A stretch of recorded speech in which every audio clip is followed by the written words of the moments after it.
चलिए आगे बढ़ेंगे। पशुपालन डिप्लोमा के 8 संस्थानों को नियम विरुद्ध मान्यता दिए जाने पर फर्स्ट इंडिया के महाखुलासे के बाद सरकार ने सख्त एक्शन लिया है। वेटरनरी विश्वविद्यालय द्वारा मनमर्जी से इन संस्थानों को मान्यता देने और काउंसलिंग में शामिल करने पर राज्य सरकार ने विश्वविद्यालय प्रशासन से 3 दिन में जवाब भी तलब किया है। इसके साथ ही अब विश्वविद्यालय की ओर से किसी भी तरह का निरीक्षण करने और काउंसलिंग करने पर भी रोक लगा दी गई है। रिपोर्ट देखिए जरा। फर्स्ट इंडिया न्यूज ने सोमवार को पशुपालन डिप्लोमा संस्थानों से जुड़े गड़बड़झाले का महाखुलासा किया था। फर्स्ट इंडिया ने अपनी एक्सक्लूसिव रिपोर्ट में बताया था कि किस तरह से बीकानेर के राजस्थान पशु चिकित्सा और पशु विज्ञान विश्वविद्यालय ने नियमों को ताक पर रखकर 3 नए संस्थानों को मान्यता दे दी, जबकि 5 अन्य संस्थानों की सीटें बढ़ा दी। राज्य सरकार के बिना एनओसी के मात्र 5 दिन में इस कारनामे को अंजाम दिया गया। मामले में विश्वविद्यालय प्रशासन की मनमर्जी पर राज्य सरकार ने एक्शन लिया है। सरकार ने विश्वविद्यालय प्रशासन से नियम विरुद्ध मान्यता दिए जाने को लेकर 3 दिनों के भीतर जवाब मांगा। साथ ही विश्वविद्यालय प्रशासन की ओर से अब नए कॉलेजों के निरीक्षण के लिए कमेटी गठित करने और काउंसलिंग की कार्रवाई करने पर रोक लगा दी है।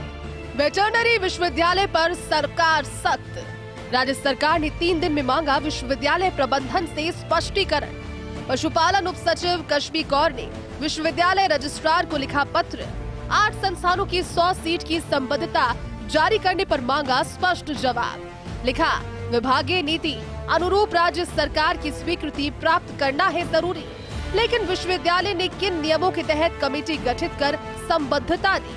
पशु डिप्लोमा संस्थानों को सीट बढ़ाने के आधार निर्देशों की पत्रावली मांगी। सीटों का संशोधन और संस्थान चयन किस आधार पर किया गया, जबकि विश्वविद्यालय को पता है कि राज्य सरकार के एनओसी जरूरी है।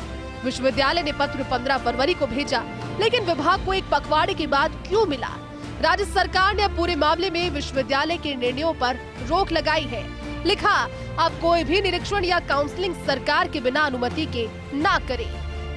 तो वहीं 8 संस्थानों के अतिरिक्त एक और संस्थान के लिए वेटरनरी विश्वविद्यालय की ओर से मान्यता दिए जाने का मामला सामने आया।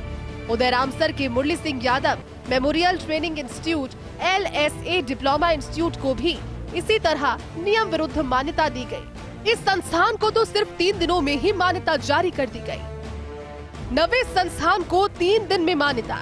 वेटरनरी विश्वविद्यालय बीकानेर का एक और कारनामा।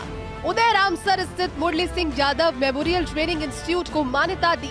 हवाला ये कि राज्यपाल के प्रमुख सचिव ने 17 फरवरी को पत्र लिखा है। विश्वविद्यालय प्रशासन ने 3 सदस्यों की कमेटी ने तुरंत ही निरीक्षण कर लिया। 20 फरवरी को कमेटी ने संस्थान की मान्यता की अनुशंसा कर दी। कमेटी में शामिल थे डीन AP सिंह, निदेशक अनुसंधान हेमंत हादीज और AHDP के समन्वयक LN सांखला। इन्हीं तीनों सदस्यों की कमेटी ने पहले 8 संस्थानों को मान्यता दी थी। नियमों को ताक पर रखकर संस्थानों को मान्यता देना विश्वविद्यालय प्रशासन पर कई सवालिया निशान खड़े करता है। ऐसे में फर्स्ट इंडिया पर इस महाखुलासे के बाद सरकार के सख्त एक्शन से दोषियों की मुसीबतें बढ़ गई। राज्य सरकार ने राजस्थान पशु चिकित्सा एवं पशु विज्ञान विश्वविद्यालय द्वारा अब नई काउंसलिंग और निरीक्षण करने पर रोक लगा दी है, लेकिन सवाल ये उठता है कि जिन 9 संस्थानों को विश्वविद्यालय प्रबंधन ने मान्यता दी उन पर क्या कार्रवाई होगी? क्या उनकी मान्यता निरस्त होगी? और जिन छात्रों का इन संस्थानों में एडमिशन हुआ है, क्या उन छात्रों को दूसरे संस्थानों में ट्रांसफ़र किया जाएगा और इसके लिए क्या कवायद रहेगी? कैमरा पर्सन इकबाल अली के साथ मैं Kashiram Chaudhary, first India news, Jaipur.